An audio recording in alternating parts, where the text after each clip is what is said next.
Hello everyone, I hope you are all doing great. Today I will explain the plot summary of our play Julius Caesar. If you do remember, a couple of weeks ago, I shared with you on Google Classroom a PDF file called Lecture 3.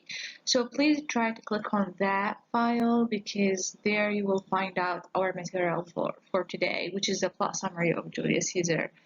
So some student asked me to do kind of like a little bit explanation of what is happening in the play and how the player what the play revolves around and how the characters engage with each another. So starting from start with the beginning of the play. We have to understand that there was a battle between Caesar and Pompey, and as we can see here, Pompey, he was a Roman general at that time, and Caesar was having a war with him. And fortunately, Caesar could have just defeated Pompey in a civil war, and people in Rome at that time were, gathering in the street, waiting for Julius Caesar to come back from the battle and to celebrate his victory as well. So, he was a leader at that time, and people were, kind of some of those people who are close to Caesar was very afraid that he might become a king, and one of those people was Cassius himself. So what happened when Caesar just moved and entered the street where the people were gathering, a soothsayer, okay, warns him, and he said, "Be aware the Ides of March." This is a very popular word in the play. What it means is be aware the 15th of March. And as we can see that Caesar sometimes believes in superstitions and sometimes he doesn't, and we will figure out that later when I explain the plot summary later. And Caesar truly didn't believe in this soothsayer, and he said, "Just move away and let me just go and walk the street." And Cassius was very afraid that Caesar might started to, his power might started to be growing, and he discussed the information with Brutus and tried to convince Brutus that Caesar might be a tyrant and it's unfair that he ruled Rome at that time. The thing that happened at that time is that Brutus himself truly admired Caesar, like he is his best friend, and it's very hard to deceive your best friend and just have conspire against him. So what happened is that Cassius started to have a conversation with Brutus and tried to convince him that Caesar is a tyrant and there is no difference between Brutus names and Caesar names because they both of them weigh the same, and they are both of them they are sharing the noble blood. And he's trying to convince Brutus that why not you become a king instead of Caesar himself. So one of the things that Cassius started to do to Brutus to convince him to stand against Caesar is that he tried to manipulate him by telling him stories about Caesar. So one of the stories that Cassius tells about Caesar is that first of all, Caesar one day he sank in a river and he was almost drowned, but Cassius himself saved him. And one of the other things is that Caesar really felt very sick one day. So he's not a god and he's not supposed to be a king because he felt very sick at the time. And he cried like a baby girl. So Brutus started to think of what Cassius is telling him. And in the meanwhile, what happened, Casca, he's also one of the characters in the play and one of the conspirators as well. He arrived and he tells both of them, he tells Brutus and Cassius that Antony, which he's a really close friend to Caesar, tried to crown Caesar multiple times, 3 times, okay? But Caesar himself rejected the crown and rejected to be a king. And you, student, have to think of this, why Caesar refused to be a king in 3 times when the crown was offered by Antony. Okay, so what happened later felt like, Casca also kind of hated Caesar, and what happened is that the three of them, Casca, Cassius, and Brutus, tried to meet on another day and discuss it further of what will they do to Caesar himself. So they kind of like they were hinting to something, which is they as if they are trying to say that we hate Caesar and we have to kill him some way, but they didn't see it. They didn't say that directly to each one another. Okay. Cassius plans to forge letters to convince Brutus. So we have another way also to convince Brutus to join the group and to stand or oppose Caesar. Cassius, what he did is he started to write a couple of letters and threw those letters into Brutus' house. So as Brutus himself believed that those letters are from the people and that the people themselves are asking help from Brutus and they are afraid of Caesar. Actually, these letters were written by Cassius himself, so he manipulates these things. And one of the way that he uses is that he used different handwriting, as if the letters are written from, by different people. Okay, so and then he sent one of the people to through the letters in the Brutus house, and so that when Brutus see the letters, he would have imagined, okay, this is Rome, and I have to do the good for Rome, and I have to assassinate Caesar.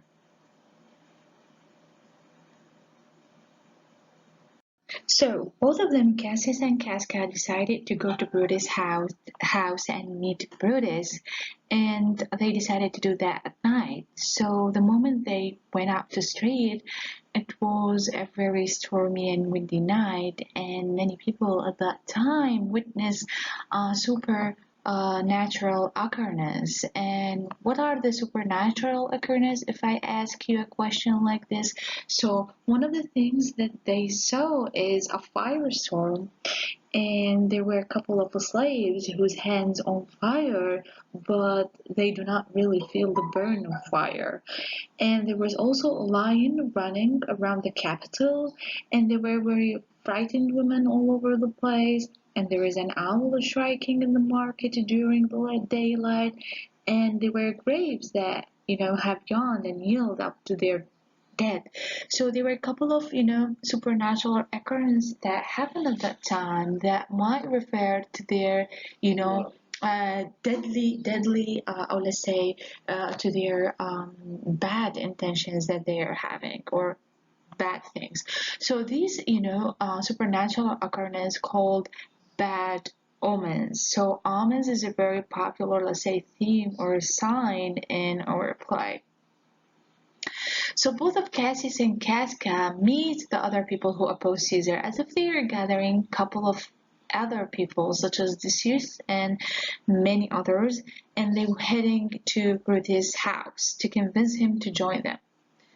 So they found out that Brutus himself was awake all night because he was very afraid and thinking of what will happen if he killed Caesar, and he had multiple thoughts in his mind as if he was unsure of like whether to stand with his friend Cassius and Casca to assassinate Caesar, or whether this will be considered a betrayal to his best friend Caesar.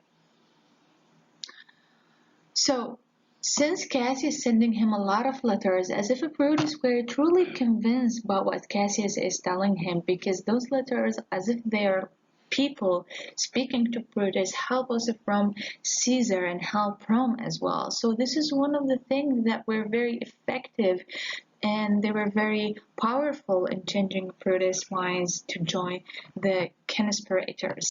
So all of them decided that Caesar must die. Okay, and all of them decided to stab Caesar in the next morning, because in the next morning there was a meeting at the Capitol and all the Senate will be there to see Caesar. So they decided to kill him there. Student, if you think of this, if you want to have a murder, would you do it in front of a lot of people, or would you rather do it in a really private place without no one is knowing what's going on? So try to think of this as a question, okay? Uh, they want to kill Caesar, they want to stab him, but at the same time, they are doing this in front of everybody in the capital. So how could that be possible? Try to think of this question. Okay. One of the things that Cassius also suggested is that he wanted to kill Antony, which is something not good for Proteus, because Proteus thinks that their main cause is Caesar himself. Antony has nothing to do with this, and if they killed Antony, it will be, their action might be very bloody for the people who are gonna witness the murder. So when all the, conspirators agree to kill Caesar in the next morning, they leave Brutus' house, and then Portia, Brutus' wife, came and begs him. She just begs him to tell her what's going on and what is going on from this meeting. There's something unusual is happening, and she felt it, though he refused to tell her anything.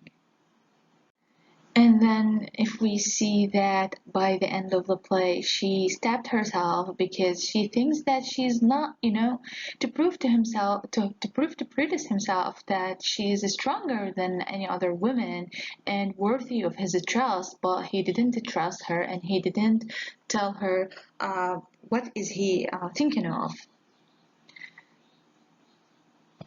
So, in the meanwhile, and since it was a very night, Calpurnia, Caesar's wife, had a dream, and she dreamt that Caesar himself as if he's having a statue, and has a statue as if there is, a huge amount of blood, as if a fountain of blood coming out of the statue.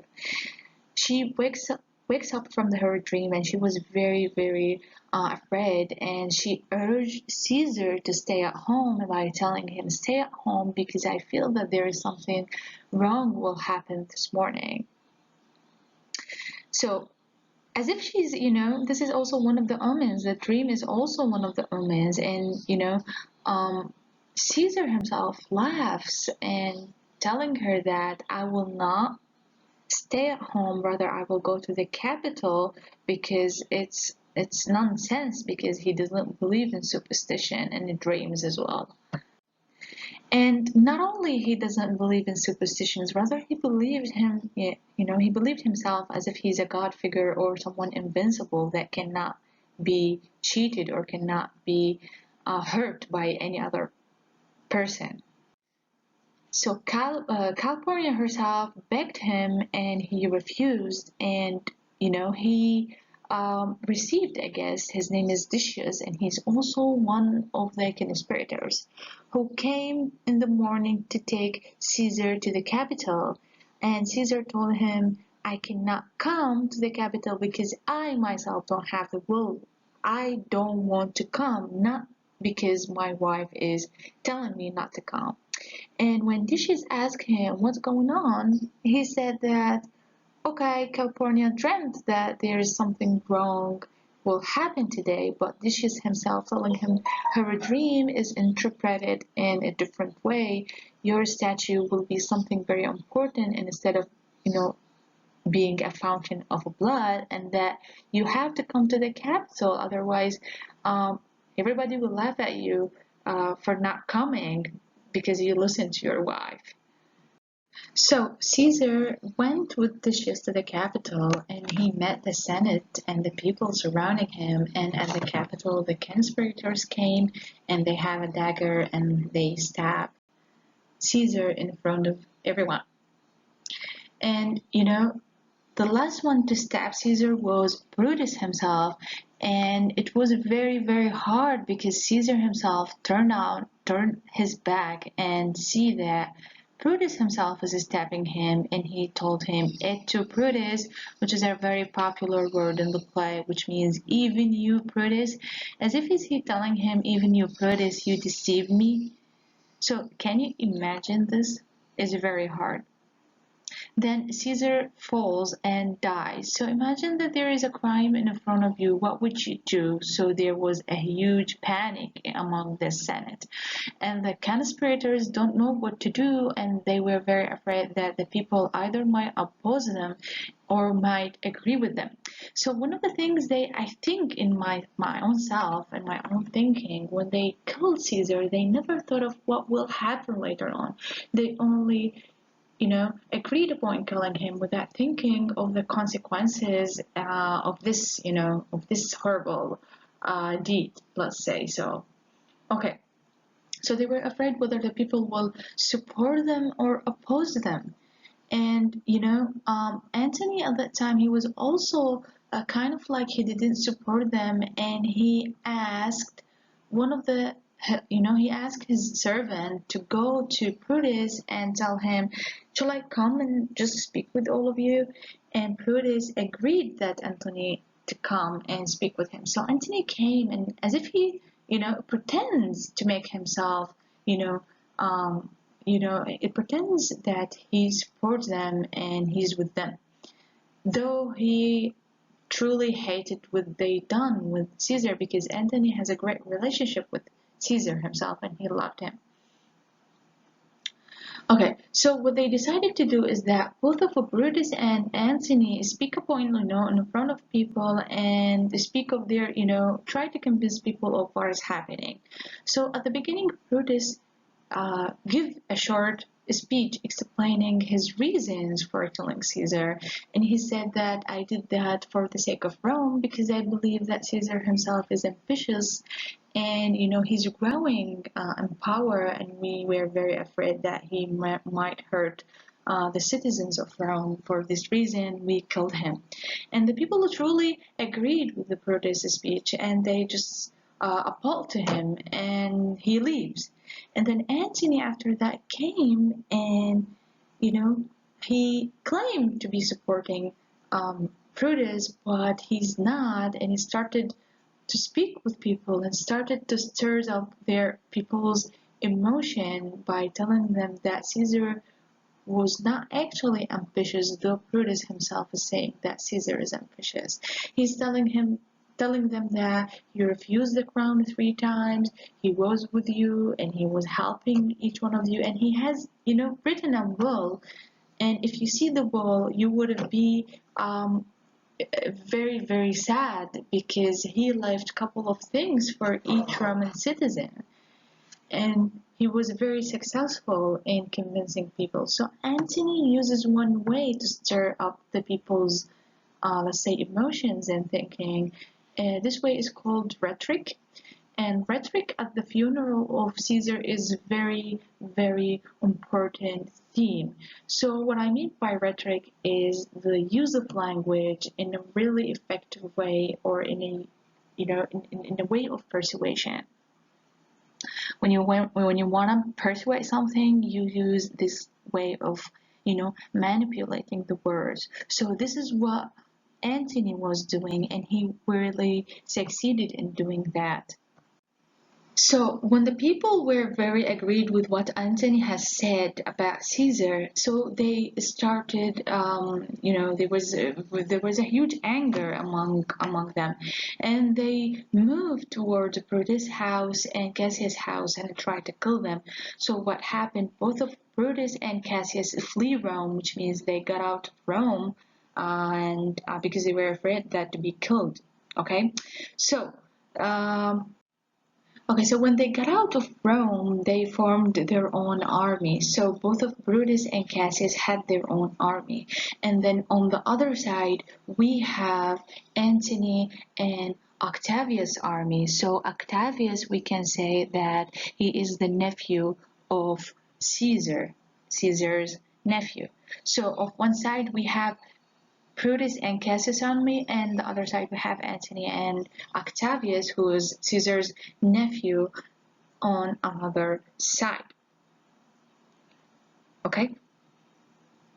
So both of them, both of the armies decided to meet on one day, but before this, meeting happened, or before the two armies engaged with each another, what happened is that Brutus at night saw Caesar's ghost at night, and he said that I will show there again at Philippi, as if Caesar's soul is there waiting for revenge.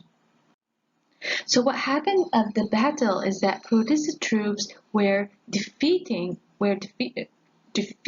Octavius, and Antony's and Antony's defeating Cassius, and then after that, Cassius believes that this is all has been lost, and that he killed himself rather than being captured by people. This is what Cassius thinks, and also Brutus thinks after his army is finally defeated, he also commits suicide. So the army that won the battle here, Antony and Octavius, both of them won the battle. And Antony, after Brutus killed himself, expresses his admiration over the body of Brutus, and he said that he is the noblest Roman of them all. If you think of this sentence, you will imagine that what Brutus did was only for the sake of Rome, not only for other things. While what Cassius did, as if he was very, out of anger and out of fear of Caesar, and as if out of envious. Okay, so try to think of what Brutus did and what Cassius did, and try to make a comparison between both of them. I hope I made myself clear during this, little bit summary that I gave you here.